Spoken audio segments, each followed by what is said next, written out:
Are you having fun yet, Mets fans? This team is awesome, particularly right now. A four-game winning streak. They got their first sweep of the season on Sunday. They carried that over into Monday's game against the Nationals, piling on 13 runs. I'm going to recap the awesome offense we saw Monday night, but also I want to talk about Nick Plummer. This is a guy that last week I was talking about whether he could maybe fill that Dominic Smith role that he struggled in this season, getting those at bats against right-handed pitchers as a DH. Plummer, it's early, but he's homered in his first two starts. He looks like someone that has more pop than a lot of hitters on this Mets team, and he could be a long-term fixture in this lineup. So I want to go through, how the Mets got this guy for those of you who aren't familiar and what he's doing, what we can expect from him moving forward. All of that and more on this edition of Locked On Mets. You are Locked On Mets, your daily New York Mets podcast. Part of the Locked On Podcast Network, your team every day.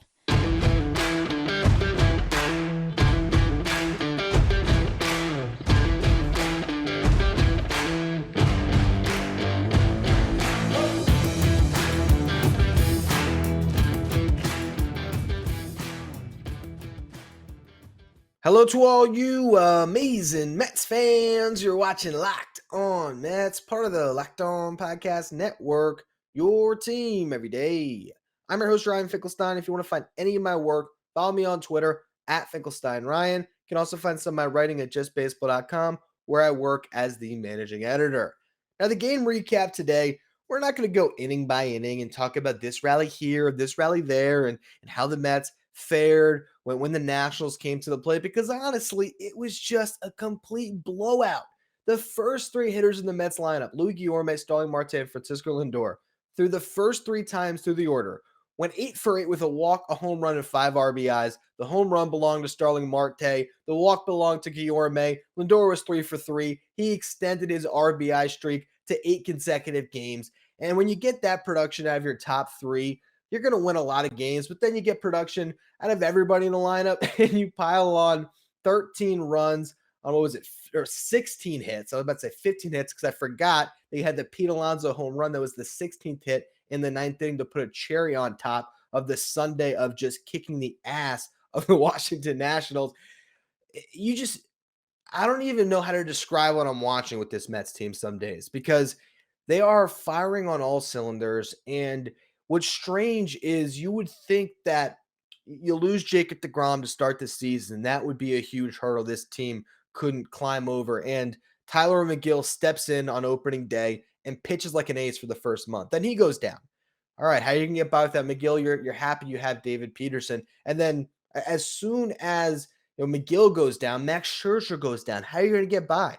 Well, the bats need to step up. And what we've seen the last couple weeks is the Mets lineup can win games all by themselves. David Peterson was not great today.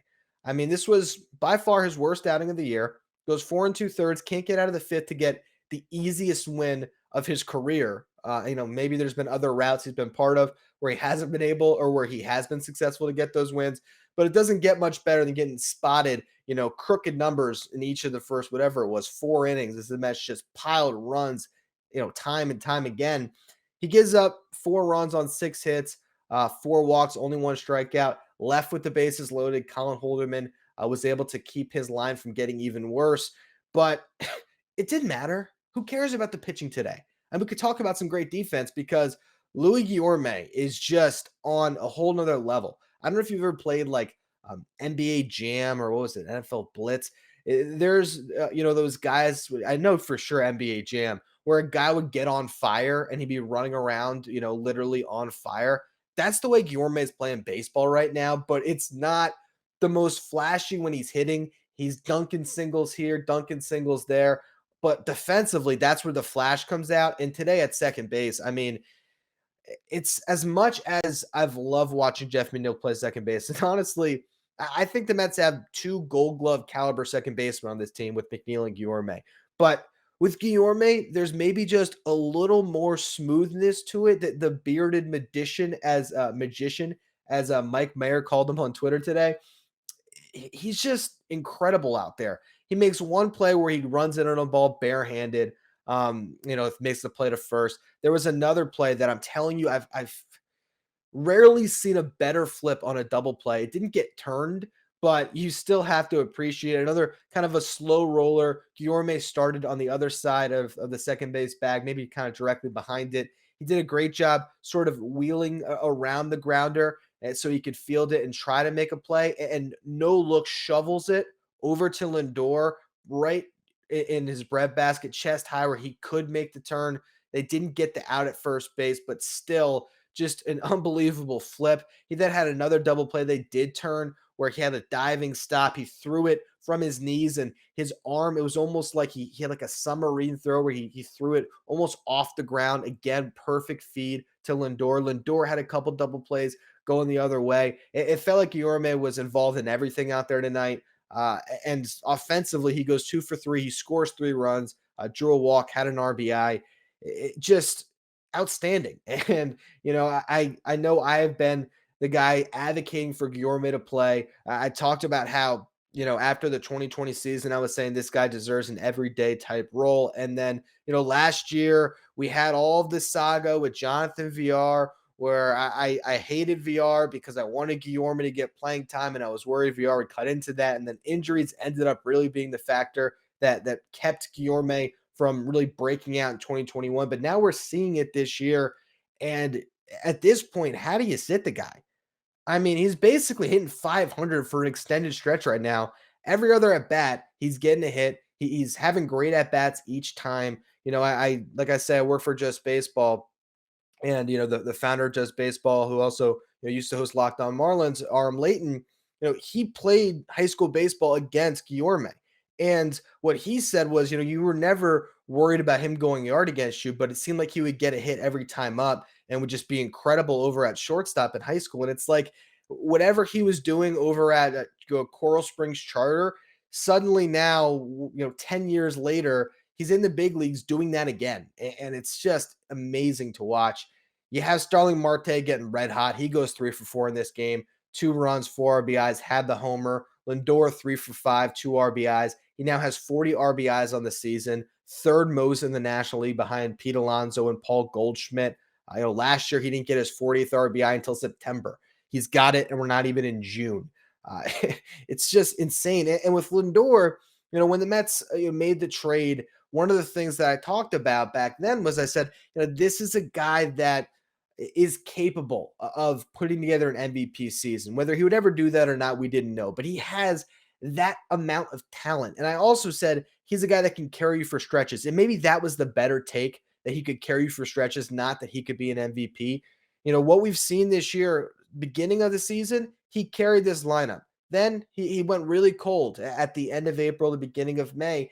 And now, once again, absolutely red hot. But the thing that he gives you is consistency. We're seeing the defense has gotten back to that Gold Glove standard. He's giving you good at bats. He's walking more than he ever did in Cleveland, even.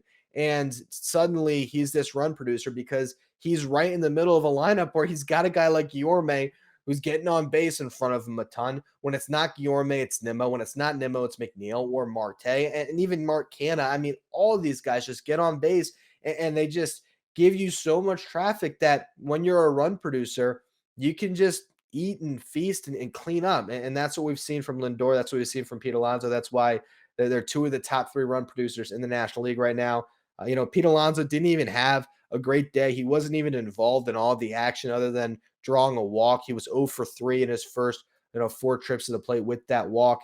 And then, to put the icing on top, hits his 13th home run of the season late. Jeff McNeil, the only guy in the lineup that doesn't get a hit in this game. I don't think he's going to want to be DHing again after this one.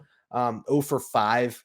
Not a great performance from him, but it didn't matter. Eduardo Escobar was 1 for 5, scored a run. Mark Canna, 2 for 4 with a walk. He scored 3 runs. And then Nick Plummer, we're going to talk about a lot throughout the show today.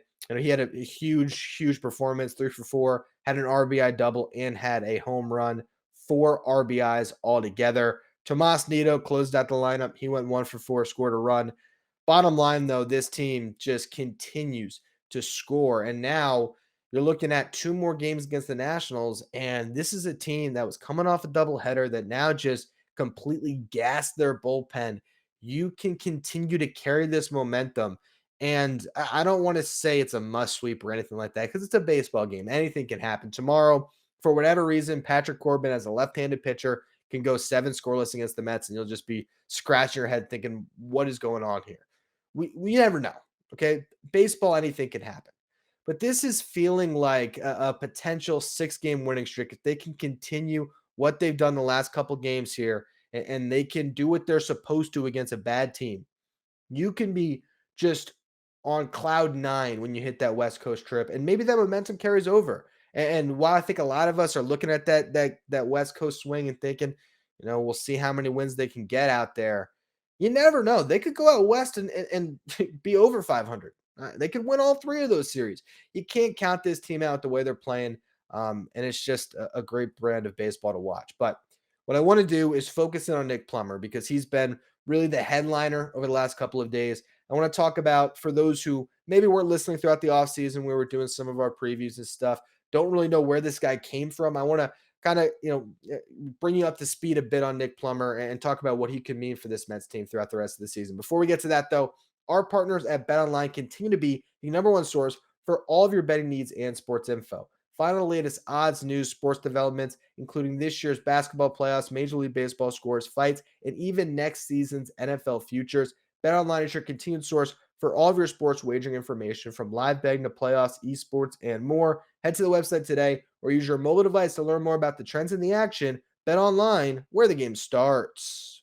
So one of the best moves the Mets made this offseason was signing Nick Plummer as a minor league free agent. This is a guy that was a former first-round pick by the St. Louis Cardinals. We actually learned tonight he was the first-round pick out of Michigan for a position player since Derek Jeter. So some elite company there. He's always been a toolsy type prospect, but early in his career, he really struggled to find consistency. Wasn't a great hitter throughout, had a lot of moving parts to his swing. He ended up adjusting things in 2021 after missing the 2020 season, like everybody, when the minor league baseball was canceled due to COVID.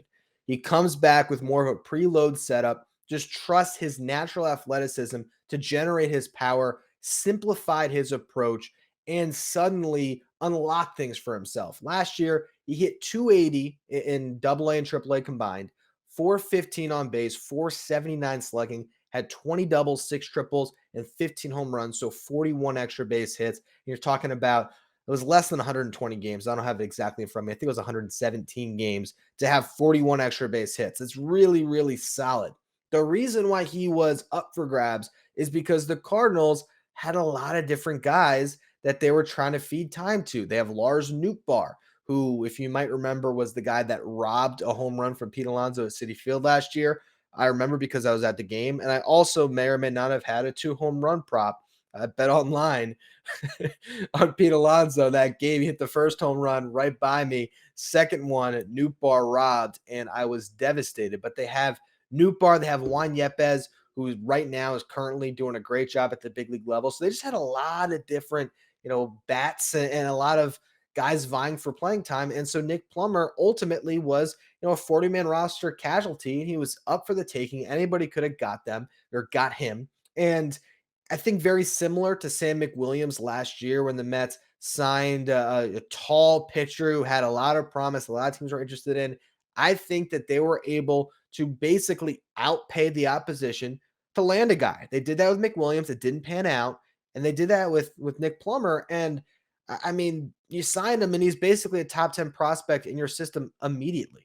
That's how good he could be. That's how much promise was there. If you go back into the offseason, I was talking a lot about Nick Plummer and Khalil Lee and how I kind of like Plummer a little bit more than Khalil Lee, just because of the more simple approach, because we saw Khalil Lee really struggle at the big league level. And I wasn't quite sure what the Mets had in Lee. And I looked at Plummer as a guy that made Khalil Lee a little bit more expendable if they had to make a trade this offseason. So we were talking about Plummer a lot, with Jordan Grossman on our Friday Farm Reports. We didn't know exactly what he would look like, and the early returns didn't blow you away. In AAA, he hit 250, 313 on base, 511 slugging, 6 home runs, 5 doubles, 21 RBIs.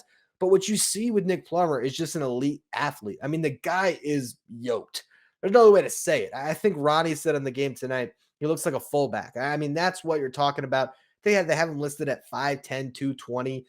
And when you're talking about a guy that has legs that look like tree trunks, when he gets a pitch he can handle, he's going to launch. And we see the home run that ties the game in that big spot.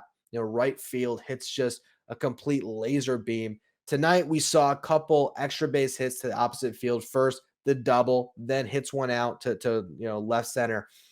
There's a lot here that I like with Nick Plummer. Now, defensively, I don't know if I really see him as a fourth outfielder because I don't really see him in center field. He's already looked lost on a couple balls out there. He's not really heralded for the glove. It's more the bat that you're looking at. But this is why when we were talking about demoting Dominic Smith, Plummer was one of the names that I mentioned last week because I see him as someone that could slide right into that role that Dom's had this season as the left-handed half of the DH platoon, a role that Robinson Cano had and really struggled with. And so he ends up getting cut. And then Dom gets the job. And he just certainly has not run away with it. This year, Dominic Smith's hitting 186, 287 on base, 256 slugging. He has 5 extra base hits and 86 at bats this year. Nick Plummer now has what? 3 in 2 starts. Does he even have 10 at bats yet? I'm racking my brain, probably right around there, less than 15. And he's already 1 shy or 2 shy of Dominic Smith, who's gotten way more playing time. I as much as I love Dom, I do. I have my Dom Bomb shirt. We've been watching Dominic Smith for years. He had flashes of greatness. And in 2019, he was extremely solid in the first half of that season, although it was the juice ball year. Then you have, the 2020 season, the guy was like a top 20 hitter based on weighted runs created plus. It's crazy the highs he's had, but the lows have really been pronounced as well. You had the first couple of years of his career where it was before they figured out the sleep apnea and he started to lose a little bit of weight and get his sleep right. And that seemed to help him in 2019 and 2020. And you thought he turned a corner, but then in 2021, Dom completely regressed. And now this year we're seeing it as well. And I just don't know where you really are with Dominic Smith at this point. So for me, when it comes to Nick Plummer, you're talking about a guy that's clearly hot, a left-handed bat. He's 25 years old. He's big league ready. So at the moment, no reason to rock the boat. But one of the things that I've also discussed is that Jake Mangum is currently in AAA tearing the cover off the ball. He was tearing the cover off the ball in AA. He got the promotion to AAA. And he is the type of a carbon copy of a Travis Jankowski that I think actually offers more upside to the Mets when it comes to Mangum over Jankowski, because I think the bat maybe has a little more juice to it. But when it comes to the role, Mangum fits as your fourth outfielder that you can sub Mark Canha out late in game and put him out in left, or you can have him start in center field when Brandon Nimmo needs a day to keep that outfield defense good. Mangum, a guy that, when you have a runner on second and you're trying to score him to win a game, he could be the pinch runner. I see him fitting really well into that role that Jankowski thrived in with a little bit more to his bat. And I see Plummer as a guy that can really take the DH job right now and run with it. And at the moment, JD Davis is going to be half of that DH role, maybe. He's hitting 220 this year, not great, 322 on base, 338 slugging, 6 extra base hits, 660 OPS, but he has hit the ball hard. And so currently, I think his spot is still safe there. But you also have Guillorme tearing it up a little bit. So you could also see the Mets putting Guillorme at third and putting Escobar into that DH role a little bit, with Plummer getting time as well. I just think Nick Plummer right now has shown us a higher ceiling than Cano has this year, than Dom or JD has this year, than Escobar has to a certain extent, even though he's going to continue to get playing time. So when I'm looking at this Mets team, I think Nick Plummer, at least currently, deserves some run, deserves some playing time. See what you have in him, because what you've gotten out of Dominic Smith this year, it's just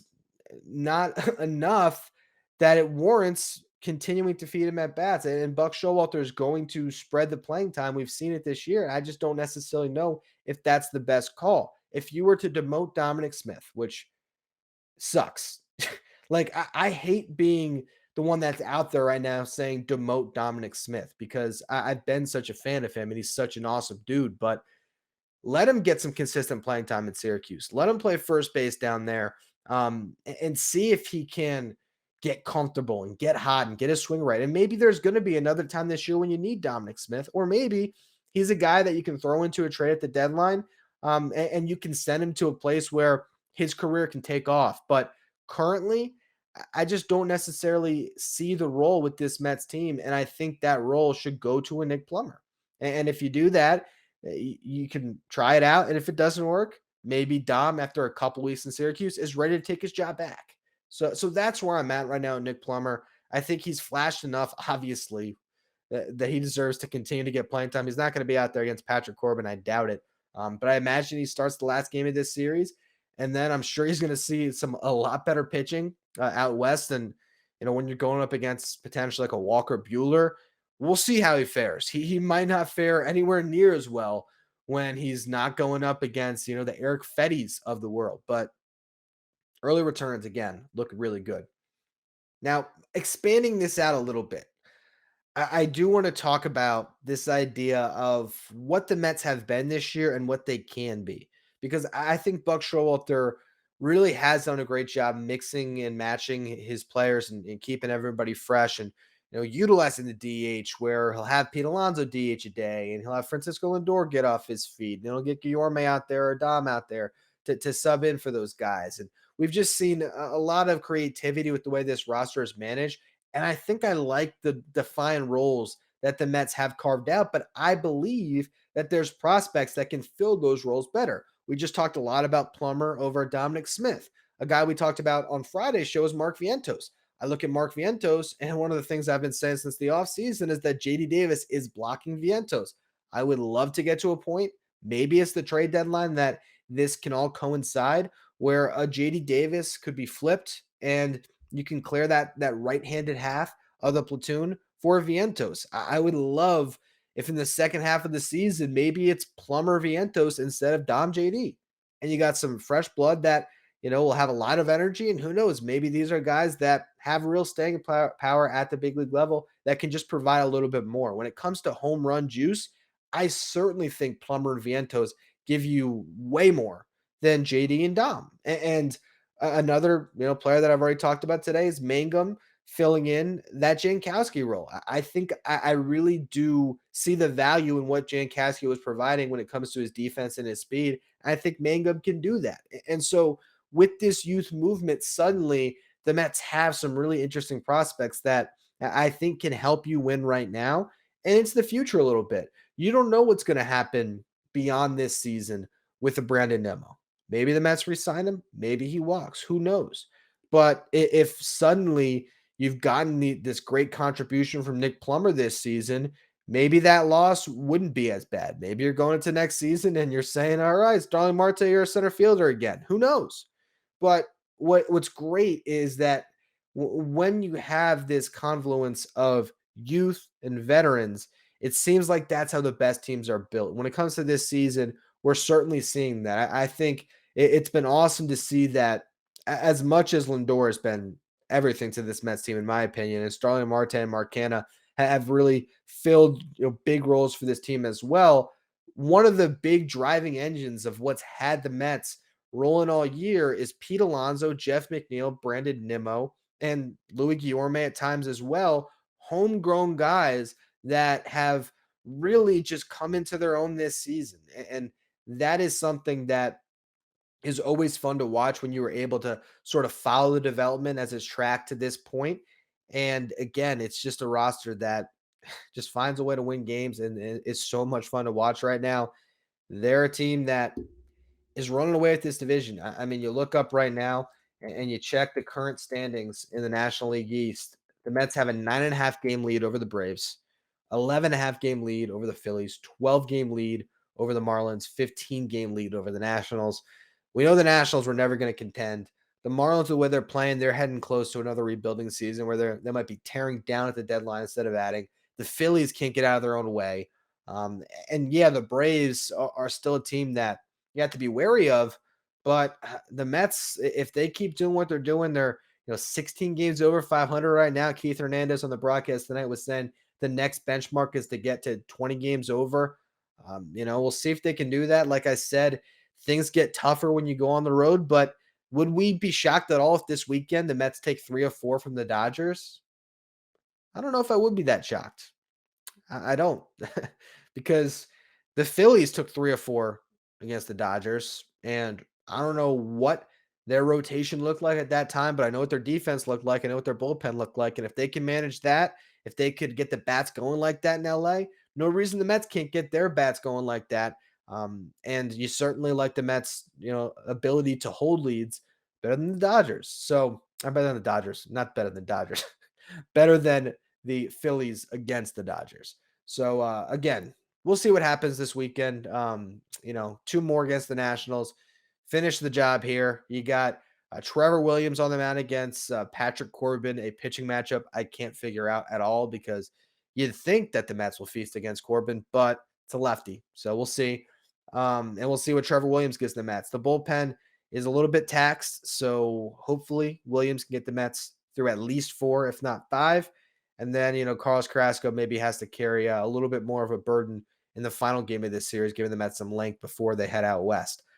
But it's fun to be a Mets fan right now. Anyway, that's going to be all for today's edition of Locked On Mets. As always, thank you for listening. Make sure you follow, rate, and review wherever you get your podcast. Make sure you follow me on Twitter at Finkelstein Ryan. Follow the show at Locked On Mets. Thank you for making Locked On Mets your first listen every day. Now, for your second listen, check out Locked On MLB, hosted by Paul Francis Sullivan. Locked On MLB is where you can go to stay up to date with everything going on in Major League Baseball. You can follow Locked On MLB wherever you get podcasts.